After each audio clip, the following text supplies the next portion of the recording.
కానీ ఆ రోజు పరిస్థితి ఏంటంటే నమస్తే ఇంటికి చెప్తే ఇంట్లో లోపలికి చేయలేదు, నమస్తే పెడతాడు. బయట ఉంటే ఎవరైనా చూసి మమ్మల్ని ఏమైనా ఇబ్బంది పెడతారేమో అనే పరిస్థితి వాస్తవంగా అటువంటి భయాందోళనలు ఈ పట్టణంలో చాలా వరకు చూడడం జరిగింది. దాంట్లో పోరాటాన్ని మొదలు పెడితే ఒక్కొక్కరిగా మేము సైతం నీతో అంటూ ప్రతి ఒక్కరు కలిసి మాతో ధర్మవరానికి లేదా చాలా విచిత్రమైన పరిస్థితుల్లో ధర్మవరం రావడం జరిగిందన్న.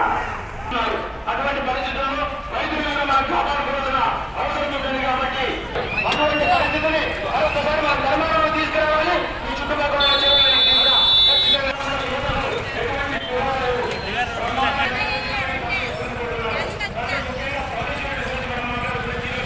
ఉంటూ మా బాధ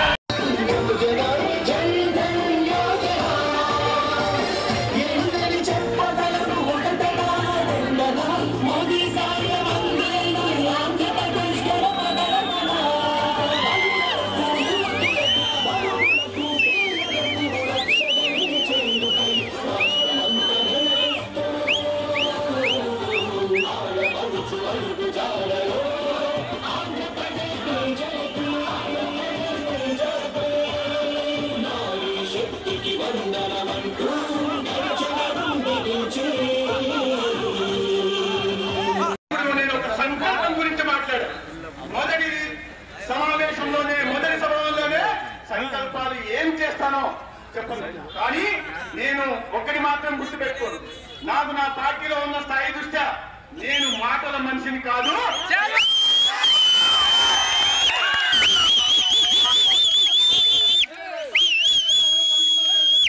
సుధాకర్ గారు చెప్తాను, నా పార్టీ నాయకులు జయశ్రీ గారు నిన్న వచ్చి వివరంగా వివరించారు.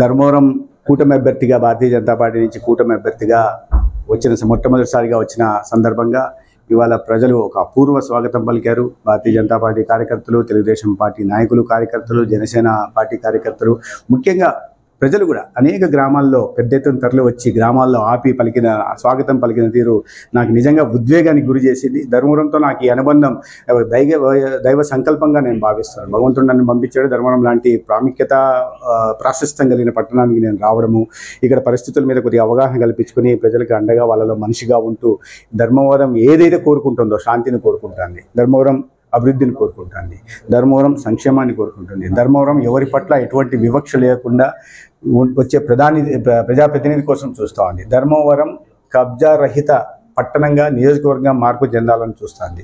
ధర్మవరం యువతకు భవిష్యత్తు కల్పించే ప్రజాప్రతినిధి ఉండాలని చూస్తుంది. ఇవన్నీ కూడా నేను చేస్తానని, ఎందుకంటే చిన్న కుటుంబం నుంచి వచ్చిన వాడిని, కష్టం తెలిసిన వాడిని, ప్రజలు అనేక సంవత్సరాలు కేంద్ర ప్రభుత్వంలో నేను గ్రామీణాభివృద్ధి శాఖలో కానీ, పట్టణాభివృద్ధి శాఖలో కానీ, లేదా పార్లమెంటరీ వ్యవహార శాఖలు కానీ సీనియర్ అధికారిగా ఓఎస్డీగా పనిచేసి ఒక పరిపాలన అనుభవం ఉంది. అనేక పెద్దలతో ఇది ఉంది. నా పార్టీకి సంబంధించిన కింద నుంచి పై స్థాయి దాకా నాయకులతో వ్యక్తిగత పరిచయాలు ఉన్నాయి. కాబట్టి వీటినన్నిటినీ ఉపయోగించుకొని ధర్మవరం అభివృద్ధి కోసం నేను పూర్తిగా కృషి చేస్తాను.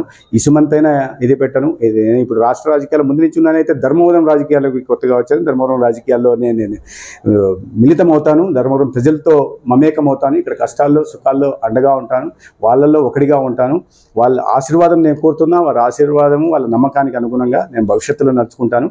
ధర్మవరాన్ని రాబోయే రోజుల్లో ఒక అద్భుతమైన నియోజకవర్గంగా అభివృద్ధిలో అగ్రభాగాన ఉండేలాగా మాత్రం ఊరికే మాటలు చెప్పడం కాదు, నేను కొద్ది చేతల మీద నమ్మే వ్యక్తిని.